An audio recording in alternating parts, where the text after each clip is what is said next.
Cerita ini tentang Bu Sari, pemilik laundry di Semarang yang awalnya cuma ibu rumah tangga biasa. Tapi sejak buka laundry kecil di rumahnya, usahanya berkembang terlalu cepat. Dalam waktu setahun, ia punya cabang di mana-mana. Namun warga sekitar mulai curiga, karena tiap malam dari dalam laundry terdengar suara aneh. Kayak orang merintih dan suara air yang gak pernah berhenti mengalir. Dan sejak itu, orang-orang yang kerja di laundry Bu Sari mulai satu persatu hilang. Sebelum lanjut ke ceritanya, jangan lupa subscribe channel Mystery Story, tekan tombol like jika kalian suka dengan ceritanya. Dan silakan tulis di komentar jam berapa dan dari kota mana Anda menonton, dan pastikan tonton sampai selesai karena setiap detiknya penuh misteri yang belum pernah terpecahkan. Aku tinggal di Semarang, di sebuah gang kecil yang gak jauh dari kampus. Gangnya sempit, tapi cukup hidup. Ada warung, tempat fotokopi, dan beberapa kos-kosan mahasiswa. Sekitar 2 bulan yang lalu, ada tempat baru buka di ujung gang, persis di samping rumah kosong yang udah lama gak ditempati orang.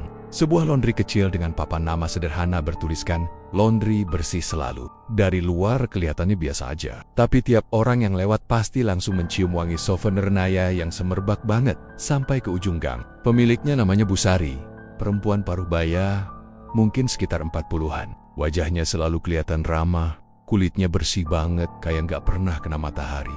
Tiap kali aku lewat, dia selalu nyapa sambil senyum, "Mau nyuci mas?" Nada suaranya lembut, halus, dan entah kenapa bikin orang nyaman. Karena penasaran, aku akhirnya coba nyuci di situ juga. Awalnya aku pikir biasa aja, cuma laundry kiloan biasa yang kebetulan wangi. Tapi waktu aku pertama kali nitip cucian, ada hal kecil yang bikin aku kagum. Aku taruh cucian pagi jam 9, dan sore jam 4 udah dikabarin lewat WA. "Cuciannya sudah jadi mas, bisa diambil kapan saja." Aku pikir mungkin karena lagi sepi, tapi ternyata nggak juga. Karena waktu aku ambil cucian, tempat itu ramai banget. Ada ibu-ibu, mahasiswa, bahkan tukang ojek yang nitip jaket. Tapi agabnya, semua cucian kelar cepet banget. Aku sempat bercanda ke Bu Sari, "Wah, cepet banget ya Bu, kayak ada mesin waktu." Dia ketawa kecil, matanya nyipit, tapi senyumnya entah kenapa bikin aku agak merinding. "Kalau kerja ikhlas, semua jadi ringan mas," katanya. Aku cuma angguk sambil ketawa kecil juga, tapi di dalam hati, aku mulai ngerasa aneh. Soalnya, sejak pertama kali nyuci di sana, aku mulai perhatiin satu hal. Laundry itu nggak pernah tutup. Aku sering begadang ngerjain tugas sampai jam 2 atau 3 pagi. Dan tiap kali aku keluar beli kopi ke warung depan, lampu laundry itu masih nyala terang. Dari jendela kaca depannya, kelihatan bayangan orang yang lagi mondar-mandir. Kadang ada suara mesin cuci berdengung, kadang ada suara air ngalir terus-menerus. Aku pernah iseng lihat jam di HP jam 2:15, tapi masih ada bunyi pintu geser dibuka. Kayak ada pelanggan datang. "Bu, nggak capek kerja terus?" tanyaku suatu siang waktu ngambil cucian. Bu Sari cuma senyum, sambil lipat baju hasil setrikaan. Tangannya cepat banget, rapi, nggak pernah kelihatan gemetar atau lelah. "Kalau rezeki lancar, ya dijaga terus nak," jawabnya pelan. "Lagian, di sini ada yang bantu kok." Aku nengok ke dalam, nggak kelihatan siapa-siapa. Cuma deretan mesin cuci yang muter, beberapa ember, dan rak baju bersih. Tapi aku nggak berani nanya lebih lanjut. Malam itu, aku nggak bisa tidur. Entah kenapa pikiran tentang laundry itu terus muter di kepala. Aku buka jendela kamar kos yang ngadep langsung ke arah bangunan laundry itu. Dari situ aku bisa lihat sedikit bagian belakangnya. Ada tandon air besar dan selang panjang yang nyambung ke saluran pembuangan. Jam udah nunjukin pukul 11:30 malam. Hujan gerimis, suasana sepi banget. Tapi dari arah laundry, suara mesin cuci masih terdengar. Berputar terus, monoton, tapi anehnya diselingi suara kayak seseorang yang ngeluh atau merintih pelan. Aku mikir, mungkin cuma efek suara dari air atau mesin yang berat. Tapi lama-lama, suara itu makin jelas. Too long. Suaranya kecil, kayak dari dalam air. Aku langsung matiin musik dari laptop, biar bisa dengar lebih jelas. Dingin. Aku berdiri pelan, ngintip dari jendela. Lampu di dalam laundry masih nyala redup. Tapi aku nggak lihat siapa-siapa, cuma mesin cuci yang berputar pelan, dan suara air yang terus mengalir ke saluran belakang. Bulu kuduku berdiri. Aku pejamkan mata sebentar, ngerasa mungkin cuma halusinasi karena ngantuk. Tapi begitu aku buka lagi, ada sesuatu yang bikin aku hampir jatuhin HP dari tangan. Dari celah kaca jendela laundry, aku lihat sesosok perempuan rambutnya basah banget, nempel di musya, berdiri di pojokan ruangan. Tubuhnya nunduk, bajunya putih lusuh kayak seragam kerja yang udah lama gak dicuci. Tapi mukanya gak kelihatan jelas, cuma bayangan samar di balik cahaya kuning lampu. Aku refleks mundur dan nutup jendela. Jantungku deg-degan parah. Aku coba tenangin diri, minum air, tapi suara mesin itu makin kenceng. Berdengung kayak dicampur jeritan pelan. Akhirnya aku paksa tidur, tapi sepanjang malam rasanya kayak diawasi. Paginya, aku keluar kamar agak kesiangan. Di depan laundry, Bu Sari udah nyapu halaman. Wajahnya cerah banget, kayak nggak ada apa-apa. Aku ngerasa canggung, tapi aku tetap nyapa. "Pagi, Bu." Dia senyum. "Pagi juga, Mas." Tidurnya nyenyak. Aku cuma angguk pelan. Tapi dalam hati langsung mikir, kok dia tahu aku tidur gak nyenyak semalam? Beberapa hari kemudian, kejadian makin aneh. Tiap malam aku selalu dengar suara air dari arah laundry. Suaranya gak pernah berhenti. Kadang kayak ada yang nyuci manual, kadang kayak orang nyikat keras banget. Pernah suatu malam aku keluar ke depan buat beli rokok. Di jalan aku papasan sama Bu Sari. Dia jalan pelan banget, bawa ember hitam besar. Aku sapa, "Lembur, Bu." Dia cuma senyum samar tanpa jawab. Tapi waktu aku lewat di tempat dia barusan berdiri, aku lihat jejak air di tanah. Warnanya bukan bening, tapi agak kemerahan. Malam berikutnya, aku makin penasaran. Aku buka jendela lagi sekitar jam 1 pagi. Lampu laundry nyala redup, tapi aku bisa lihat bayangan orang di dalam. Aku kira Bu Sari, tapi badannya terlalu tinggi. Bayangan itu gerak lambat banget, kayak orang lagi narik-narik sesuatu yang berat. Kadang berhenti, kadang nandak, terus berdiri lagi. Aku ambil HP dan coba zoom dari jendela. Pas kameranya fokus, tiba-tiba bayangan itu berhenti, tepat di depan kaca. Aku kaget banget sampai hampir jatuh dari kursi. Bayangan itu kayak tahu aku lagi ngintip. Dari balik kaca, aku bisa lihat 2 titik kecil merah terang, kayak mata yang nyala di dalam gelap. Aku buru-buru nutup tirai dan matiin lampu kamar. Keringat dingin langsung ngucur, tangan gemetaran. Aku coba logika, mungkin itu pantulan lampu atau apa, tapi kenapa bentuknya kayak mata? Besok paginya, aku lihat pintu laundry ditutup sebagian. Nggak seramai biasanya, tapi masih ada pelanggan. Aku coba pura-pura biasa, ngambil cucian yang kemarin. Pas aku terima bungkusan baju dari Bu Sari, aku nyium aroma yang beda. Masih wangi, tapi di balik itu ada sedikit bau amis. Aku tanya pelan, "Bu, pewanginya ganti ya?" Dia berhenti sebentar, terus senyum tipis. "Iya Mas, ini pewangi baru. Baunya lebih tahan lama." Tapi waktu aku buka di kos dan cium baju itu lagi, aroma amisnya makin terasa. Aku lempar ke keranjang,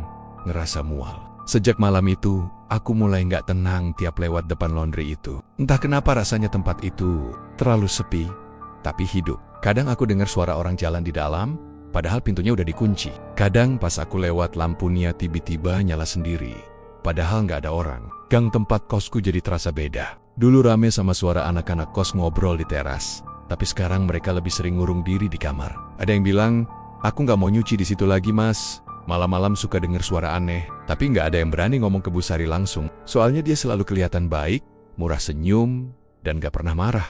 Aku sendiri masih sering keinget suara itu. Suara rintihan pelan dari dalam mesin cuci. Kadang, kalau malam-malam, aku nggak sengaja dengar suara mesin dari jauh, bulu kuduku langsung berdiri. Karena aku tahu, itu bukan cuma suara air dan baju yang berputar. Ada sesuatu di dalam sana. Sesuatu yang kayaknya bukan manusia.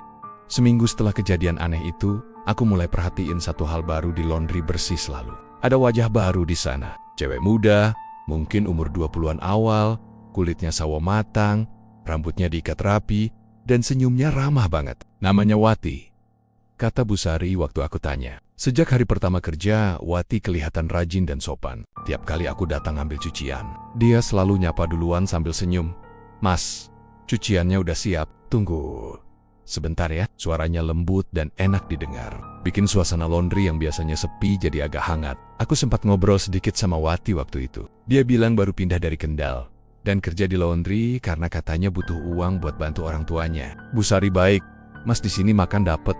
Tempat tidur juga disediain di belakang laundry," katanya sambil melipat baju. Aku cuma angguk. Tapi entah kenapa waktu dia bilang tempat tidur di belakang laundry, aku ngerasa bulu kuduku agak merinding. Soalnya aku tahu, bagian belakang laundry itu gelap banget dan anehnya selalu bau lembab. Tapi aku tahan buat nanya lebih lanjut, takut dibilang kepo. Hari-hari berlalu, dan setiap aku lewat depan laundry itu, aku pasti lihat Wati lagi kerja sendirian. Bahkan malam-malam sekalipun. Kadang aku keluar beli mie instan jam 11 malam, dan di dalam masih kelihatan dia nyetrika atau nyusun baju di rak. Aku sempat bercanda, "Mbak nggak tidur-tidur?" Wati ketawa kecil. "Bu Sari suruh jaga mesin Mas. Katanya kalau mesin berhenti lama, nanti rezeki mandek." Dia bilang itu dengan nada biasa aja, kayak udah terbiasa dengar hal itu. Tapi bagiku, Kalimat itu kedengaran aneh banget. Suatu malam, sekitar jam 12 lewat. Aku lagi di kamar dan tiba-tiba dengar suara kayak benda berat jatuh dari arah laundry.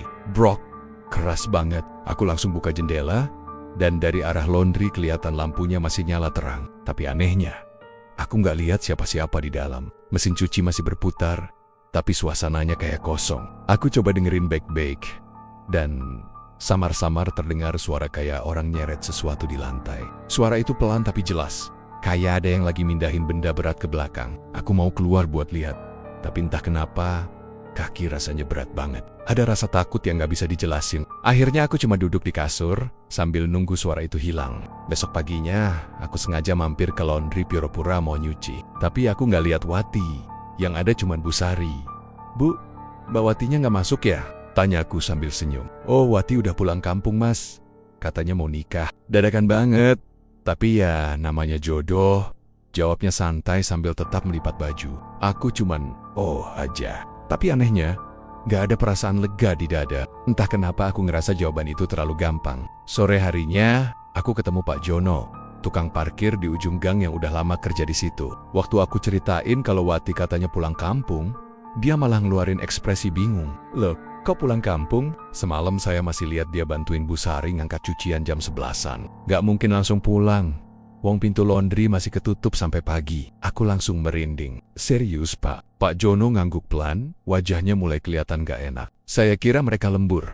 Tapi jam 2 pagi saya lewat lagi, lampu belakang masih nyala. Kayak ada yang lagi siram-siram air. Kabar Wati yang pulang kampung ternyata gak cuma aku yang dengar. Beberapa hari kemudian, ada ibu-ibu yang ngomong di warung depan kos. Katanya, teman Wati yang di Kendal nelpon ke tetangga Bu Sari. Nanyain apakah Wati masih kerja di situ. Karena di rumahnya, orang tuanya bilang Wati nggak pernah pulang. Bahkan nomor HP-nya nggak aktif dari seminggu lalu. Aku yang dengar itu langsung kaget dan diem aja. Rasanya dingin di tengkuk. Hari-hari berikutnya, suasana laundry jadi agak beda. Makin sepi, tapi Bu Sari kelihatan makin sibuk. Anehnya, tiap malam suara mesin cuci bukan berkurang, malah makin sering kedengeran. Kadang suaranya kayak 2 atau 3 mesin muter bareng. Aku mulai jarang nyuci di sana. Tapi tiap kali lewat, aku masih lihat Bu Sari sendiri di dalam. Kayak nggak pernah tidur, tangannya lincah banget, dan mukanya selalu tenang. Tapi di matanya ada sesuatu, kayak kosong, dingin, dan dalam. Sekitar 2 minggu setelah Wati hilang, Bu Sari dapat karyawan baru lagi. Kali ini laki-laki, namanya Arman, anak muda. Katanya baru lulus SMA. Aku lihat dia kerja cuma 3 hari. Pertama masih semangat. Setelah itu wajahnya mulai pucat, matanya kayak kurang tidur. Pernah aku tanya pas dia keluar beli rokok, gimana kerja di sana, Man? Copek. Dia cuma ngelirik pelan, jawab pendek, capek banget, Mas, tapi nggak bisa pulang. Aku bingung. Maksudnya, nggak bisa pulang gimana? Dia cuma geleng pelan, lalu buru-buru jalan pergi tanpa ngomong lagi. Malamnya, aku keluar ke warung dan sempat lihat Arman lagi duduk sendirian di depan laundry. Matanya kosong. Badannya gemetar halus, kayak orang ketakutan. Aku panggil, tapi dia nggak jawab. Besok paginya, Bu Sari lagi-lagi sendirian di laundry. Nggak ada Arman. Aku nanya lagi, Bu, si Armannya kemana? Dia senyum tipis, udah berhenti. Katanya, dapat kerjaan baru. Aku pura-pura percaya, tapi rasanya perutku mual. Beberapa hari setelah itu, warga mulai bisik-bisik. Katanya, Bu Sari sekarang beli mobil baru, Avanza putih, parkir tiap malam di depan laundry. Padahal baru 2 bulan lalu dia beli motor matic baru juga. Cepet banget kayaknya rezekinya, kata ibu kosku sambil nyengir. Tapi aku cuma diem. Dalam kepala aku masih kepikiran Wati dan Arman, 2 orang yang tiba-tiba hilang tanpa jejak. Seminggu kemudian ada karyawan baru lagi. Kali ini 2 orang sekaligus. Perempuan muda juga, namanya Sinta dan Della. Mereka berdua sering kelihatan bareng, kerja sambil ngobrol dan ketawa-ketawa. Aku sempat lega ngelihat mereka, karena setidaknya laundry itu nggak kelihatan seseram dulu. Tapi ternyata cuma sebentar. 3 minggu kemudian, Sinta dan Della nggak kelihatan lagi. Aku tanya ke Bu Sari dan jawabannya sama. Udah berhenti, Mas. Dapat kerjaan lebih bagus. Tapi kali ini ada yang beda. Waktu dia ngomong, aku lihat di bawah kukunya ada sisa warna kemerahan kayak darah kering. Aku nggak berani nanya. Malamnya, aku mimpi buruk. Dalam mimpi, aku lagi di dalam laundry itu sendirian. Semua mesin cuci berputar pelan, tapi dari dalam mesin-mesin itu keluar tenggen-tenggen pucat yang menggeliat minta tolong. Wajah Wati muncul di antaranya, matanya kosong, tapi bibirnya gerak pelan bilang, "Tolong aku." Aku kebangun dengan napas ngos-ngosan. baju basah karena keringat. Tapi suara mesin dari arah laundry itu beneran kedengeran malam itu. Berdengung kayak nada yang sama dari mimpiku. Besoknya, aku coba cerita ke Pak Jono, tapi dia malah bilang sesuatu yang bikin bulu kuduku makin berdiri. Mas, saya kira saya ngelihat salah, tapi tadi pagi waktu nyapu depan gang, ada kain panjang warna putih keluar dari saluran air belakang laundry. Saya tarik dikit, ternyata itu kain seragam.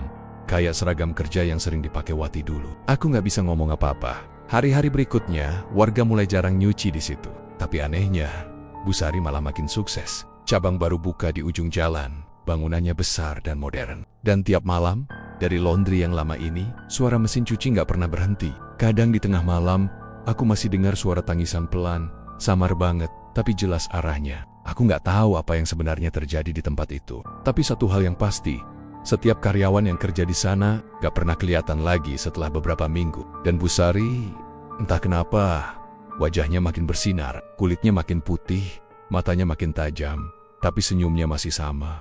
Senyum yang terlihat baik tapi terasa dingin banget. Dan sejak itu, tiap kali aku lewat depan laundry itu malam-malam, aku ngerasa ada bayangan di dalam. Duduk di samping mesin cuci, rambutnya panjang basah, dan suaranya berbisik pelan. "Cucianmu udah bersih, Mas." Malam itu udara Semarang agak lembab, mungkin karena hujan baru aja reda. Aku baru pulang dari warung kopi di ujung gang, sekitar jam 11 malam. Gang tempat kosku sempit dan sepi.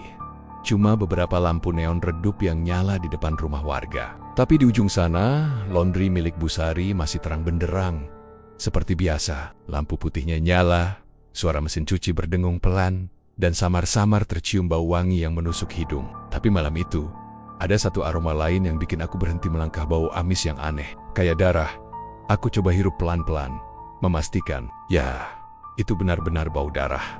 Aku jalan pelan ke arah belakang laundry, penasaran tapi juga agak deg-degan. Dari celah pagar besi yang agak berkarat, aku bisa lihat sosok Bu Sari di dekat saluran air. Dia jongkok nyiram sesuatu ke lubang pembuangan pakai ember kecil. Gerakannya pelan, tapi ritmis. Kayak lagi ngelakuin sesuatu yang udah biasa dia lakuin. Aku perhatiin lagi, dan sumpah, air yang dia siram itu warnanya merah pekat. Merah kayak darah segar. Jantungku langsung berdebar. Aku nyalain senter HP refleks, pengen lihat lebih jelas. Tapi begitu cahaya senter itu kena wajah Bu Sari, dia langsung berhenti bergerak dan pelen-pelen nengok ke arahku. Tatapan matanya datar, dingin, tapi bibirnya tersenyum tipis. "Masih bangun jam segini, Nak?" Suaranya pelan, tapi jelas banget kedengeran di tengah sunyi malam itu. Aku cuma bisa kaku berdiri beberapa detik sebelum akhirnya gugup jawab, "Iya, Bu, hehe, baru pulang." Dia masih menatap aku. Senyum yang sama tapi matanya kayak kosong. Lalu tanpa ngomong apa-apa lagi, dia balik lagi jongkok dan terus nyiram air merah itu ke saluran. Aku langsung mundur pelan, pura-pura nggak lihat apa-apa, dan buru-buru masuk ke kamar kos.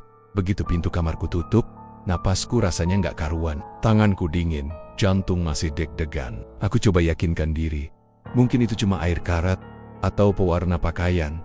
Tapi bau amisnya masih kebayang jelas. Bahkan, sumpah, dari jendela kamar pun aku masih bisa cium aroma itu samar-samar, nyampur sama bau wangi deterjen dari laundry. Pagi harinya aku langsung cek saluran air di belakang laundry. Warnanya masih agak merah kecoklatan. Aku jongkok, deketin, dan benar aja bau amis itu masih ada. Nyengat banget. Tapi anehnya, warga lain kayak nggak peduli. Aku sempat tanya ke tetangga depan, Pak Jono, yang rumahnya deket banget sama tempat itu. "Pak, itu air di belakang laundry kok warnanya aneh ya?" Tanyaku sambil pura-pura santai. Pak Jono cuma nyengir, "Ah, paling pewangi cucian, Mas. Atau deterjen cairnya yang warna merah itu loh. Saya juga kadang nyium, tapi biasa aja." Aku pengen bilang kalau itu bukan bau pewangi, tapi rasanya percuma. Semua orang di gang ini udah terbiasa sama suara mesin cuci malam-malam, sama aroma aneh yang keluar tiap dini hari, dan sama wajah Bu Sari yang selalu tersenyum seolah nggak ada apa-apa. Siangnya aku iseng nongkrong di depan warung kopi sambil liatin orang yang datang ke laundry itu. Selalu rame, apalagi mahasiswa kos yang malas nyuci sendiri. Tapi yang aku perhatiin, di bagian belakang laundry, tempat yang semalam Bu Sari jongkok, ada bekas tanah basah dan ember yang disenderin ke dinding. Embernya warnanya agak kehitaman, kayak kena sesuatu. Malam berikutnya, aku makin gak tenang. Sekitar jam 12 lewat, waktu semua orang udah tidur, suara mesin cuci di laundry itu masih terus berdengung. Tapi kali ini, di sela suara mesin, ada bunyi lain. Kayak suara air netes, tapi berat. disusul dengan sesuatu yang menyeret di lantai. Aku nempel di jendela, ngintip lewat celah tirai. Dari cahaya redup di dalam laundry, aku bisa lihat siluet Bu Sari lagi angkat sesuatu yang berat, kayak goni besar, ke arah belakang. Rasa penasaran dan takut campur jadi satu. Aku nggak tahan. Aku keluar kamar, pelan-pelan jalan ke belakang kos, ngintip lewat pagar lagi. Tapi kali ini, yang kulihat bikin darahku rasanya berhenti mengalir. Di belakang laundry, di dekat saluran air, Bu Sari lagi buka goni besar warna hitam. Dari dalamnya keluar cairan merah gelap yang langsung ngalir ke parit kecil di bawahnya. Aku hampir teriak waktu lihat ada sesuatu yang kayak tangan manusia meluncur pelan dari mulut goni itu. Sebelum Bu Sari buru-buru nyiram air dan dorong lagi ke dalam, aku langsung mundur. Tapi tanpa sengaja kaki nabrak ember kosong di belakangku. Suaranya nyaring banget di tengah malam yang sepi. Bu Sari langsung nengok ke arah sumber suara. Matanya menatap lurus ke arahku. Aku nggak sempat lihat jelas, tapi aku tahu banget dia sadar aku ngintip. Aku langsung lari ke kamar, kunci pintu, matiin lampu, dan pura-pura tidur sambil nahan napas. Sepanjang malam aku nggak bisa tenang. Kupikir, besok aku harus lapor ke RT atau polisi. Tapi gimana kalau aku nggak dipercaya? Besoknya, waktu aku bangun dan keluar kamar, suasana gang seperti biasa aja. Laundry itu masih buka, masih ramai, dan Bu Sari malah nyapa aku dengan senyum lebarnya. "Mas, bajunya udah saya setrika rapi. Loh, nanti sore diambil ya," katanya ramah. Aku cuma bisa mengangguk pelan, tapi pas aku perhatiin tangannya, ada bekas noda kemerahan di kuku-kukunya. Kayak belum sempat dibersihin. Hari-hari berikutnya, aku jadi sering perhatiin laundry itu diam-diam. Kadang aku ngitung berapa kali air buangan keluar dari belakangnya. Dan anehnya, setiap malam sekitar jam 2 atau 3 pagi, saluran air itu selalu ngalir deras banget, kayak lagi nyuci banyak banget baju. Tapi kalau pagi aku kesana, nggak ada baju kotor numpuk. Semua rak laundry selalu rapi, nggak ada yang berantakan. Suatu kali, aku nekat tanya langsung, "Bu, kok tiap malam masih nyuci aja sih?" Tanyaku waktu ambil pakaian. Bu Sari senyum seperti biasa, tapi kali ini suaranya agak berat. "Rezeki nggak boleh ditolak, Nak. Kadang pelanggan minta cuci tengah malam. Laundry ini kan nggak pernah sepi." Dia ngomong sambil menatap mataku. Tapi entah kenapa aku ngerasa kayak ditatap sesuatu yang bukan manusia. Tatapan itu dingin, datar, dan rasanya kayak ada sesuatu di balik matanya gelap, dalam, dan jahat. Sejak malam aku lihat goni itu, aku jadi sering mimpi aneh. Dalam mimpi, aku dengar suara orang nangis minta tolong dari dalam mesin cuci. Suaranya parau, kayak orang tenggelam. Kadang aku lihat bayangan Wati, karyawan yang hilang itu, muncul di belakang Bu Sari, rambutnya basah, matanya melotot, dan air merah menetes dari bajunya. Begitu aku bangun, aku masih bisa cium bau amis di sekitar kamar. Padahal jendelaku udah aku tutup rapat-rapat. Aku mulai yakin kalau Bu Sari bukan cuma pemilik laundry biasa. Ada sesuatu di tempat itu. Sesuatu yang haus dia. Dan yang lebih gila lagi, makin hari, makin banyak pelanggan datang ke laundrynya. Orang-orang suka karena hasil cuciannya wangi, lembut, dan katanya bikin pakaian terasa berbeda. Tapi cuma aku yang tahu. Mungkin yang bikin wangi itu bukan deterjen, tapi darah manusia. Dan setiap malam, suara mesin cuci di laundry itu terus berdengung tanpa henti kayak menyembunyikan jeritan yang gak bisa didengar orang lain. Malam itu udara Semarang terasa aneh. Angin berembus pelan, tapi dinginnya kayak nembus tulang. Sejak sore, aku udah mutusin buat nekat aku mau tahu apa yang sebenarnya dilakukan Bu Sari tiap malam di laundry itu. Rasa penasaran udah berubah jadi ketakutan bercampur curiga. Tapi entah kenapa, aku gak bisa tenang sebelum tahu kebenarannya. Sekitar jam 11 malam, aku pura-pura keluar beli kopi sachet di warung depan. Tapi begitu semua orang di gang mulai masuk kamar masing-masing, aku pelan-pelan jalan ke belakang laundry dan sembunyi di balik tembok bata yang agak bolong. Dari situ aku bisa lihat sebagian halaman belakang laundry yang remang-remang. Lampunya cuma satu, bohlam kuning kecil di atas pintu. Aku udah siapin HP di tangan, rencana mau rekam kalau lihat hal aneh. Tapi sumpah, detik-detik berikutnya bikin aku nyesel kenapa aku berani-beraninya datang malam itu. Sekitar jam 12:05, pintu belakang laundry terbuka pelan. Dari dalam, keluar Bu Sari. Dia pakai daster panjang warna abu-abu. Rambutnya dibiarkan tergerai acak, dan langkahnya pelan tapi pasti. Di tangannya, dia bawa kantong hitam besar kayak karung sampah, tapi dari caranya jalan, jelas banget itu berat. Kantong itu diseret, nyeret bunyi seret kasar di lantai semen. Dari dalam karung itu ada bunyi aneh, kayak sesuatu yang berat digeser, diselingi suara duk-duk pelan, seolah isinya bukan pakaian, tapi sesuatu yang hidup atau baru aja mati. Aku nahan napas. Lampu bohlam di atas pintu sempat kedip 2 kali, terus nyala lagi. Bu Sari jalan ke arah mesin cuci besar di pojokan. Aku baru sadar, mesin itu beda dari yang lain, warnanya hitam kusam. Dan di sekitarnya ada bekas noda yang gak bisa aku bedain itu karat, oli, atau darah. Tapi anehnya, mesin itu gak pernah kelihatan dipakai waktu siang. Bu Sari jongkok pelan, buka pintu mesin cuci besar itu, lalu dia masukin kantong hitam itu ke dalam. Kantongnya masih agak bergerak waktu dimasukin, dan aku sempat lihat cairan merah gelap netes dari ujungnya. Begitu dia tutup pintu mesin, Bu Sari mulai komat-kamit. Bibirnya gerak cepat banget, tapi suaranya pelan dan serak, kayak orang baca mantra. Beberapa detik kemudian, mesin cuci itu nyala sendiri. Gak ada yang pencet tombol, tapi tiba-tiba lampunya nyala dan suara air deras terdengar. Aku mulai gemetar waktu dengar suara yang keluar dari mesin itu bukan suara air atau putaran pakaian, tapi suara kayak daging dilumat, disobek, dan tulang patah pelan. Krek, krek, crack. Suara itu campur sama bunyi air yang bergolak. Aku mau tutup mulut supaya nggak muntah, tapi rasa muainya udah sampai tenggorokan. Bu Sari berdiri di depan mesin itu. Matanya menatap kosong ke pintu yang berputar. Gak lama, dari dalam mesin keluar suara lain, suara rintihan. Pelan tapi jelas banget. Tolong, jangan, tolong. Aku langsung merinding dari ujung kepala sampai kaki. Itu suara manusia. Aku tahu banget. Aku udah mau kabur, tapi kaki rasanya kayak dipaku. Nggak bisa gerak. Mesin cuci itu terus berputar. Makin cepat, makin keras. Lalu tiba-tiba, lampu di belakang laundry padam seketika. Semua jadi gelap. Suara mesin berhenti total. Hening.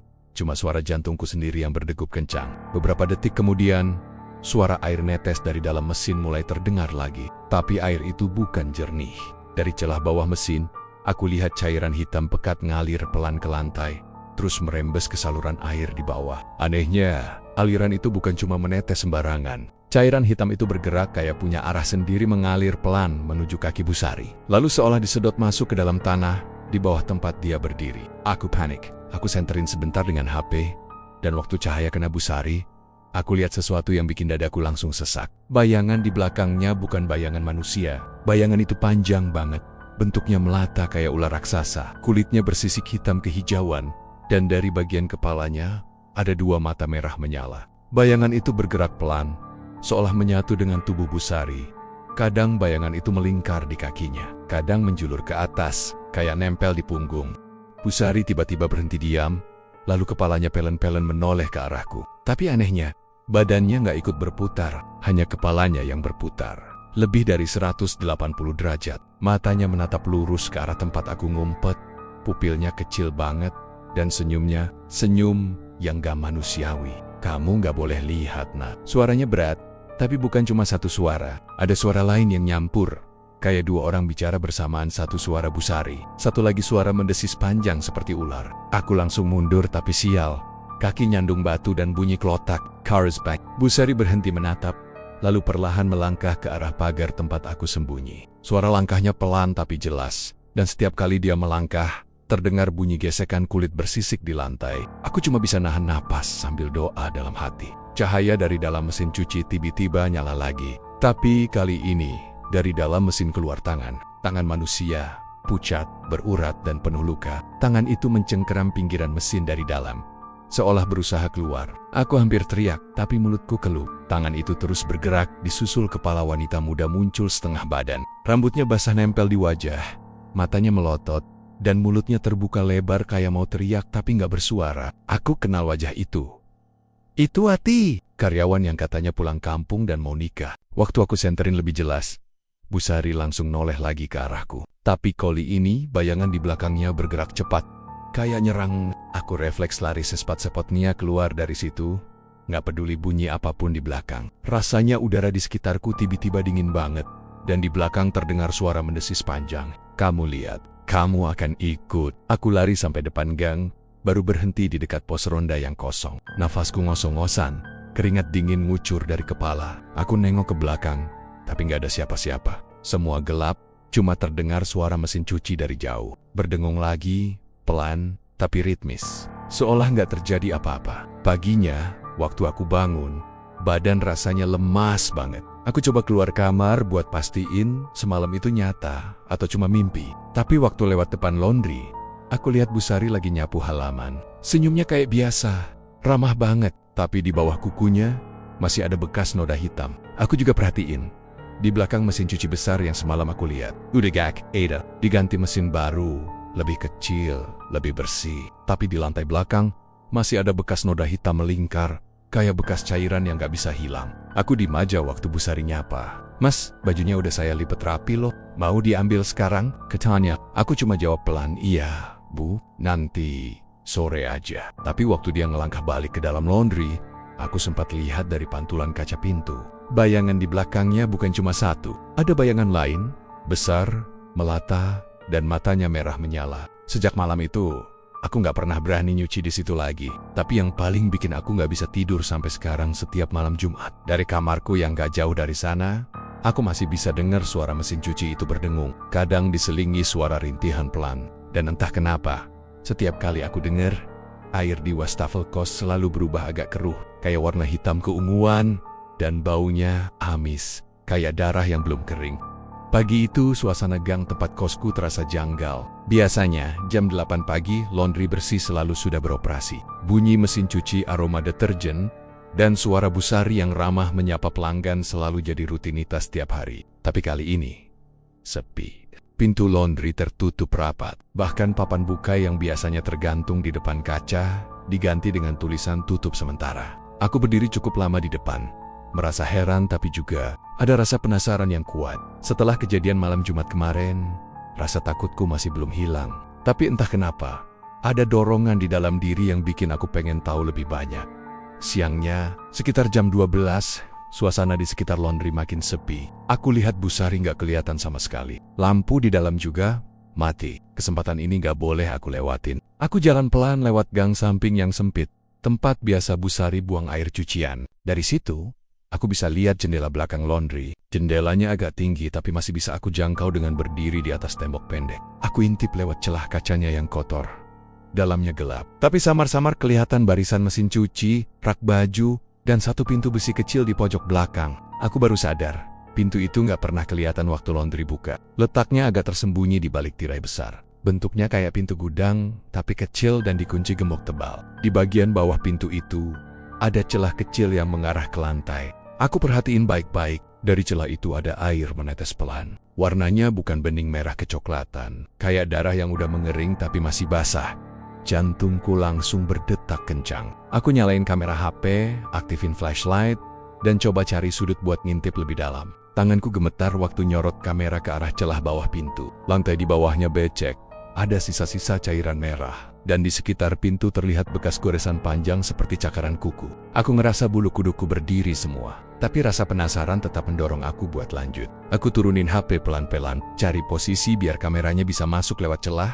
Begitu cahaya flashlight HP menerobos ke dalam ruangan itu, aku langsung nahan napas. Aku lihat ada sesuatu di tengah ruangan yang bikin darahku serasa berhenti mengalir. Di dalam sana, berdiri sebuah patung besar. Bentuknya aneh, setengah manusia, setengah ular. Dari pinggang ke atas, wujudnya perempuan, tapi wajahnya menyerupai ular dengan sisik hitam kehijauan, matanya besar, merah menyala, lidahnya panjang banget, menjulur keluar sampai menyentuh lantai. Patung itu berdiri di atas semacam altar batu yang dilumuri cairan merah. Di depannya ada sesajen, potongan bunga melati, beberapa pakaian sobek yang masih basah darah, dan di sampingnya ada mangkuk besar berisi sesuatu yang kelihatan kayak potongan daging. Aku refleks mundur sedikit, tapi pandanganku masih ke arah layar HP. Tiba-tiba, cahaya flashlight di layar HP kedip 2 kali, lalu mati total. Layarnya gelap, dan HP-ku ikut mati tanpa peringatan. Aku coba tekan tombol power tapi, gak bisa. Mati total, kayak kehabisan baterai padahal tadi masih 80%. Tiba-tiba dari dalam ruangan itu terdengar bunyi pelan, kayak sesuatu yang menyeret di lantai. Suara itu makin lama makin jelas, seperti benda berat yang digeser perlahan. Lalu suara lain menyusul, desisan panjang, basah dan berat, kayak napas makhluk besar. Aku langsung mundur, tapi waktu aku mau turun dari tembok, sesuatu bikin aku berhenti. Ada bayangan yang bergerak di balik kaca jendela tempat aku ngintip tadi. Bayangan tinggi, besar, dan bergerak cepat. Aku refleks nengok ke belakang, dan hampir jantungku copot waktu lihat Bu Sari berdiri di belakangku. Gak sampai 1 meter jaraknya. Matanya kosong, wajahnya datar, tapi bibirnya tersenyum kecil. Ngapain ngintip, Mas? Suaranya pelan, tapi nadanya dingin banget, kayak nembus sampai ke tulang belakang. Aku gak bisa jawab. Mulutku kering. Aku cuma bisa melongo. Sementara Bu Sari melangkah pelan ke arahku. Langkahnya lembut, tapi di tiap langkah itu terdengar bunyi aneh. Kayak gesekan kulit yang bersisik. Masih kepo sama laundry saya ya, katanya lagi. Kali ini senyumnya melebar. Aku mundur perlahan, tapi tanganku kesandung besi bekas serak di tanah. Suaranya nyaring banget. Bu Sari berhenti jalan, terus pandangannya berubah. Tatapannya tajam banget, kayak mata ular yang siap nyerang mangsanya. "Apa kamu pengen lihat lebih dekat?" katanya pelan. Tapi suaranya sekarang berat, bergema kayak dua orang bicara bersamaan. Aku langsung lari tanpa mikir lagi. Loncat dari tembok, nyaris jatuh, tapi gak peduli. Aku cuma pengen jauh dari tempat itu. Di belakang, aku sempat dengar suara keras gedebuk, kayak pintu logam dibanting. Lalu ada suara gesekan panjang, kayak sesuatu yang merayap keluar dari ruangan. Aku terus lari sampai ke ujung gang. Gak peduli ada yang ngeliatin atau enggak. Kunci motor sempat jatuh di depan laundry. Tapi aku gak berani balik ambil. Aku cuma pengen keluar dari sana secepatnya. Begitu sampai di jalan besar, aku baru berhenti. Nafasku ngos-ngosan, tangan gemetar hebat. Aku lihat ke arah gang, tapi gelap banget, kayak ditelan bayangan. Rasanya hawa di sana beda, dingin, pekat, kayak gak wajar. Aku duduk di trotoar sambil nyoba tenangin diri. Tapi waktu aku buka HP, layar nyala sendiri sebentar. Aku kaget setengah mati waktu lihat rekaman terakhir dari kamera.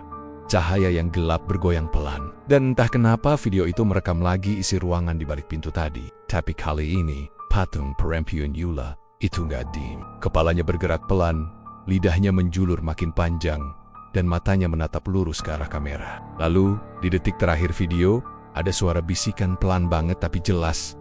"Kamu udah lihat aku. Sekarang giliran kamu." Setelah itu, layar HP langsung mati total lagi. Aku lempar HP itu ke tanah. Saking paniknya. Tapi yang bikin aku tambah merinding, waktu aku nyentuh leher sendiri. Kulitku dingin banget dan rasanya perih kayak digores sesuatu yang kasar. Malam itu aku gak balik ke kos. Aku tidur di rumah teman di luar daerah selama 2 hari. Tapi sejak malam itu, aku ngerasa terus diawasi. Dimanapun aku berada, aku sering cium bau deterjen campur amis darah. Kadang waktu aku cuci tangan, air kron tiba-tiba berubah agak kemerahan. Dan waktu aku ngaca, di belakangku kadang muncul bayangan samar, panjang, melata di lantai, dengan mata merah menyala. Beberapa hari kemudian, aku balik ke kos cuma buat ambil barang dan niat pindah. Tapi waktu lewat depan laundry, tempat itu udah buka lagi. Lampu-lampunya nyala, papan laundry bersih selalu diganti baru. Dan Bu Sari lagi berdiri di depan dengan senyum khasnya. Tapi ada satu hal yang bikin aku hampir pingsan. Di dalam laundry, di dekat mesin cuci besar, aku lihat ada perempuan muda yang bantuin Bu Sari. Aku kenal wajah itu. Itu Wati. Karyawan yang dulu katanya hilang, tapi kulitnya pucat banget, matanya sayu, dan gerakannya kaku, kayak bukan manusia lagi. Aku langsung muter balik dan pergi sejauh mungkin dari tempat itu. Tapi sampai sekarang, tiap kali aku lewat daerah Semarang bagian itu, aku selalu ngerasa bau wangi mencurigakan, mirip aroma laundry itu. Dan di malam hari, kadang-kadang, kalau aku dengar suara mesin cuci berdengung di kejauhan, aku ngerasa seolah ada sesuatu di baliknya, sesuatu yang tahu aku pernah lihat rahasia di ruangan tertutup itu. Dan dia masih ngikutin aku, nunggu saat yang tepat buat menjemput. Malam itu aku gak bisa tidur sama sekali. Suara tawa perempuan dari arah laundry masih ternjang-jang di kepalaku. Samar, pelan, tapi menusuk banget di telinga. Setiap kali aku coba pejamkan mata, bayangan ular besar dengan rambut panjang itu muncul lagi di pikiranku. Aku bener-bener gak tahu harus ngapain. Mau lapor polisi? Mau pindah kos? Aku gak punya uang sebanyak itu. Akhirnya aku cuma bisa duduk di pojokan kamar, sambil dengar suara mesin cuci yang entah kenapa. Malam itu bunyinya lebih keras dari biasanya. Anger grrr.krek. Aku coba nekat ngintip dari jendela. Dan sumpah, aku ngelihat sesuatu yang bikin napasku tercekat. Di halaman belakang laundry, Bu Sari berdiri sambil nyiram lantai pakai air. Tapi bukan air biasa. Warnanya merah kehitaman. Dan baunya kayak darah basi. Di dekatnya, aku lihat semacam kain cucian putih yang basah kuyup. Tapi bentuknya aneh, kayak tubuh manusia yang dililit kain. Aku refleks nutup tirai. Badanku gemetar, tangan dingin semua. Besok paginya, warga gang rame banget. Katanya ada lagi yang hilang.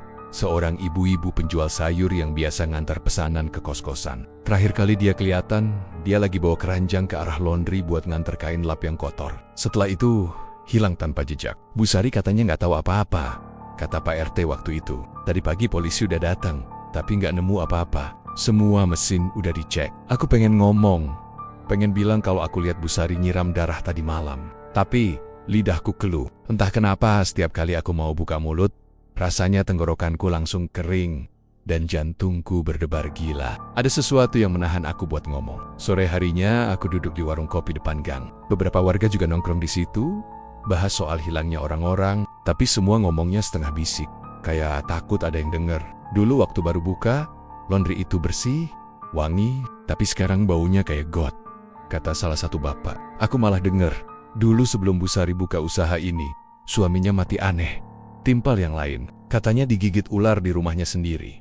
Tapi anehnya, gak ada bekas luka di badannya. Aku langsung merinding. Jadi suaminya dulu mati gara-gara ular atau gara-gara sesuatu yang lain. Malam itu, suara dari arah laundry makin sering terdengar. Bukan cuma mesin cuci. Sekarang terdengar suara kayak orang diseret, suara benda berat jatuh, dan kadang suara perempuan nyanyi. Nadanya rendah, lirih, tapi bikin bulu kuduk berdiri. Air mengalir, darah mengalir, cucian bersih. Rezeki mengalir. Aku gak tahan lagi. Sekitar jam 1 malam, aku buka HP dan rekam dari jendela. Tapi, pas aku mulai rekam, tiba-tiba semua suara itu berhenti. Sunny Bank, gak ada apa-apa. Aku mulai mikir mungkin aku cuma halu. Tapi pas aku lihat lagi ke layar HP, di sana ada bayangan. Bayangan perempuan berdiri di depan laundry. Rambutnya panjang banget sampai ke lantai, dan matanya nyala merah. Aku langsung jatuhin HP-ku. Pas aku ambil lagi, bayangan itu udah nggak ada. Keesokan paginya, berita di grup WhatsApp kos rame banget. Mahasiswa lain yang tinggal di gang itu katanya juga lihat hal aneh. Semalam aku lihat kayak ular gede banget keluar dari got belakang laundry, tulis salah satu anak. Seriusan? Itu bukan ular biasa. Badannya hitam, sisiknya tebel, dan di ujungnya ada rambut manusia. Komentar lain juga muncul. Jangan sembarangan ngomong, nanti Bu Sari marah. Dia dengar semua. Aku langsung merinding baca itu. Siapa yang nulis? Nomornya nggak dikenal. Pas aku klik profilnya, tulisannya cuma satu kata, hilang. Beberapa hari kemudian, polisi balik lagi ke gangku. Tapi kali ini mereka bukan periksa laundry, malah ngambil CCTV dari rumah warga. Katanya mau nyari petunjuk soal orang-orang yang hilang. Tapi setelah itu, polisi nggak pernah balik lagi. Nggak ada laporan lanjutan. Gak ada berita, semua kayak dibungkam. Bu Sari tetap buka laundry tiap hari. Tetap senyum ramah ke pelanggan. Tetap kasih bonus pewangi. Seolah gak pernah ada apa-apa. Tapi aku tahu, malam-malamnya gak pernah tenang. Aku bisa dengar dari kamarku, suara bisikan. Kadang suara air yang menggelegak dari pembuangan. Dan kadang suara tangisan pelan dari dalam mesin cuci. Suatu malam, sekitar jam 2, aku dengar suara langkah kaki di depan kos. Langkahnya pelan, tapi ritmenya aneh, kayak diseret. Aku ngintip pelan lewat tirai, dan hampir jantungan di depan pintu laundry. Berdiri sesuatu yang tinggi banget. Bentuknya kayak manusia, tapi kulitnya belang hitam dan hijau. Matanya nyala merah, dan lidahnya menjulur panjang banget sampai ke lantai. Makhluk itu berdiri di situ beberapa detik, lalu pelan-pelan merayap masuk ke dalam laundry. Aku nggak bisa gerak, nggak bisa ngomong, cuma bisa nangis pelan sambil nutup mata. Besoknya, semua kayak normal lagi, tapi warga mulai panik. Ada lagi yang hilang. Kali ini mahasiswa cowok yang tinggal satu kamar denganku. Namanya Rio. Malam sebelumnya, dia bilang mau keluar bentar buat ngambil cucian yang udah jadi. Tapi sejak itu, gak pernah balik. Kunci kamarnya masih di meja, dompetnya juga masih ada. Yang bikin aku tambah takut, di bantalnya ada bercak merah, kayak darah yang udah kering. Aku langsung datengin laundry pagi-pagi. Bu, semalam Rio sempat kesini nggak? Tanyaku. Bu Sari senyum tipis, kayak biasa. Miss you? Iya, semalam sempat ambil cucian, tapi buru-buru banget, katanya mau ngerjain tugas. Aku langsung nahan napas. Aku tahu dia bohong. Rio nggak pernah pulang malam itu. Aku lihat sendiri kamarnya kosong, tapi tatapan Bu Sari bikin aku nggak bisa ngomong. Senyumnya aneh banget. Matanya kayak nggak kedip sama sekali. Beberapa hari setelah itu, aku mutusin buat pindah kos. Aku udah gak kuat lagi tinggal di sana. Tapi sebelum sempat pindah, aku ngalamin hal yang bener-bener gak masuk akal. Jam 3 pagi, aku kebangun karena dengar suara ketukan dari arah jendela. Tok, tok, pelan banget, tapi jelas. Aku dekati pelan-pelan, buka tirai sedikit, dan jantungku hampir berhenti. Yang ngetuk jendela itu Rio, tapi tubuhnya pucat banget, matanya kosong, dan dari mulutnya keluar air hitam. Dia ngelihat aku, senyum pelan, lalu ngomong pelan banget, bilangin, jangan ambil paket dari Bu Sari. Nanti kamu nyusul. Aku langsung mundur dan jatuh. Begitu aku buka mata lagi, jendelanya udah kosong. Gak ada siapa-siapa. Tapi di lantai, tepat di bawah jendela, ada setetes air hitam kental yang baunya amis banget. Aku yakin itu bukan air biasa. Sejak malam itu, aku tahu, aku bukan cuma penonton. Aku udah kebawa masuk ke dalam kengerian yang Busari simpan. Dan entah kenapa, aku merasa giliran berikutnya. Makin beberapa minggu setelah malam mengerikan itu, semua terasa agak tenang. Gang kecil tempat aku tinggal kembali sepi seperti biasa. Tapi entah kenapa, udara di sekitar masih berat, lembab. Dan tiap kali aku lewat depan laundry bersih selalu, bulu kuduku selalu berdiri. Laundry itu masih buka, walaupun pelanggan makin sedikit karena isu-isu orang hilang yang belum juga reda. Aku sendiri udah berjanji gak bakal pernah nyuci di situ lagi. Tapi malam itu, semuanya berubah. Sekitar jam 1:30 pagi, aku kebangun karena suara teriakan dari luar. Kibuk. Suaranya ramai banget. Aku buru-buru keluar kamar, dan begitu buka pintu, mataku langsung tertuju ke arah laundry. Dari jendela kaca bagian depan, aku bisa lihat nyala api besar membara dari dalam ruangan. Tapi anehnya, tembok luar bangunan sama sekali nggak terbakar. Catnya masih utuh, kaca nggak pecah, bahkan papan nama laundry bersih selalu masih utuh tergantung. Beberapa warga langsung panik nyiram air dari ember. Ada juga yang telepon pemadam. Tapi api itu seolah nggak bisa padam. Setiap kali disiram, nyalanya malah tambah besar di dalam. Tapi tetap nggak keluar. Dari celah pintu, aku bisa lihat sesuatu yang bikin perutku mual. Tumpukan kain gosong menumpuk di tengah ruangan, seperti gumpalan daging yang terbakar. Ketika akhirnya pintu berhasil didobrak, semua orang yang berdiri di depan langsung mundur sambil menutup hidung. Bau amis campur hangus menyengat banget. Aku juga ikut ngintip, dan yang kulihat waktu itu masih terus kebayang sampai sekarang. Di tengah tumpukan kain gosong itu, tubuh Busari duduk membeku. Kulitnya kering, keriput, dan menempel di tulang, seperti kain yang dikeringkan di bawah matahari berhari-hari. Matanya melotot besar, hitam kosong, dan mulutnya terbuka lebar seperti sedang menjerit. Tangannya masih mencengkeram ember kecil yang berisi air merah tua. Dan di sampingnya, ada sesajen yang sebagian udah hangus, bunga melati, beberapa helai rambut, dan uang lembaran 50.000 yang gosong setengah. Ya Allah, itu Busari. Salah satu warga menjerit histeris, astagfirullah. Matanya masih kebuka, kata yang lain sambil mundur. Polisi datang pagi harinya. Mereka pasang garis kuning di sekeliling laundry dan nyuruh warga nggak mendekat. Aku dari jauh ngeliatin mereka bolak-balik masuk keluar ruangan. Katanya, gak ada tanda-tanda ledakan, gak ada sisa bensin atau pemantik. Api seolah muncul dari dalam mesin cuci yang gosong di pojokan ruangan. Tapi yang bikin bulu kuduk merinding, salah satu polisi keluar sambil ngomong pelan ke rekannya. Mesin cucinya penuh darah kering. Ini bukan mesin biasa. Polisi lain nanya, maksudnya bukan mesin biasa gimana? Modelnya udah nggak ada di pasaran. Ini kayak mesin cuci zaman dulu, berat banget. Aku cari kode serinya aja nggak ketemu di database pabrik manapun. Aku yang nguping dari luar langsung gemetar. Aku tahu mesin cuci yang dimaksud. Itu mesin yang aku lihat waktu Busari mencuci sesuatu malam-malam. Mesin tua warna abu, dengan noda hitam pekat di dalam tabungnya. Besoknya, berita soal kebakaran itu muncul di koran lokal. Tapi anehnya, beritanya ditulis singkat banget. Kuma Dibilong, seorang wanita pemilik laundry, ditemukan meninggal dalam kebakaran. Penyebab kebakaran diduga korsleting mesin. Padahal aku tahu, nggak ada listrik yang korslet malam itu. Semua lampu di gang tetap nyala.